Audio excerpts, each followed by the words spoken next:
Hello, pulao rice ഉണ്ടാക്കുന്ന എങ്ങനെയാണെന്ന് നമുക്ക് നോക്കാവേ. ഞാനിതിപ്പം കുക്കർ വെച്ചിട്ടുണ്ട്, തീ കത്തിച്ചു. ഇപ്പം ഞാൻ കടുക് പൊട്ടിയിട്ടെ. ഇനിയിപ്പോൾ സവോള എടുത്തിട്ട്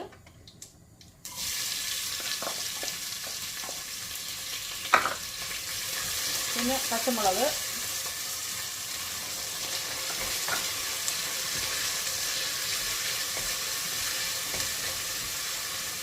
പിന്നെ 1 ടീസ്പൂൺ സോൾട്ട്,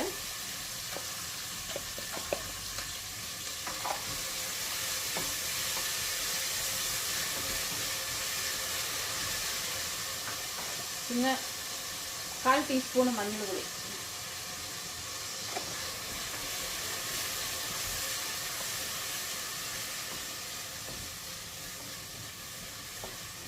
ഇതിപ്പോൾ നന്നായിട്ട് വഴറ്റി വരും. അത് ഞാനിവിടെ ചോറ് 90% ഞാൻ ബോയിൽ ചെയ്ത് വെച്ചിട്ടുണ്ട് ഓൾറെഡി. അതിനകത്ത് കറുവാപ്പട്ടയും ഗ്രാമ്പൂ ഏലക്കായ വെച്ചിട്ടുണ്ട്. അപ്പം അതിൻ്റെ പിന്നെ ഇച്ചിരി ഉപ്പും നാരങ്ങായും ഇച്ചിരി എണ്ണ ഒഴിച്ച് ഞാൻ ബോയിൽ ചെയ്ത് വെച്ചിരിക്കുന്നത് ബസ്മതി റൈസ്.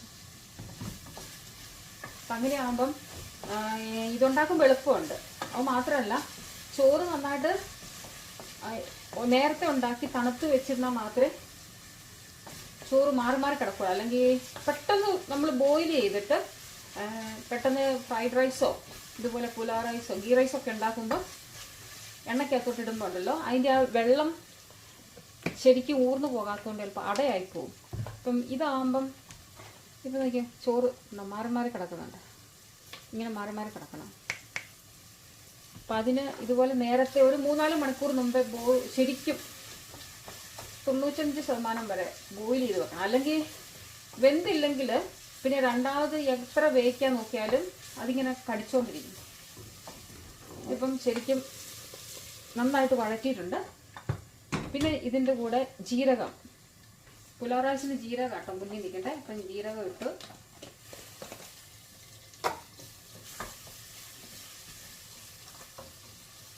പിന്നെ മല്ലിയില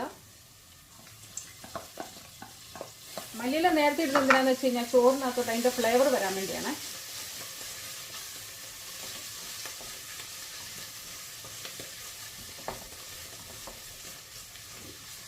ഉപ്പും മുളകൊക്കെ അവനവൻ്റെ ഓപ്ഷനിലാട്ടോ. ചിലർക്ക് ഉപ്പ് കൂടുതൽ വേണം, ചിലർക്ക് മുളക് കൂടുതൽ വേണം, ചിലർക്ക് മഞ്ഞൾ കളർ കൂടുതൽ വേണം. മഞ്ഞൾ എപ്പോഴും നമ്മൾ ഉപയോഗിക്കുന്നതല്ല, കാരണം ശരീരം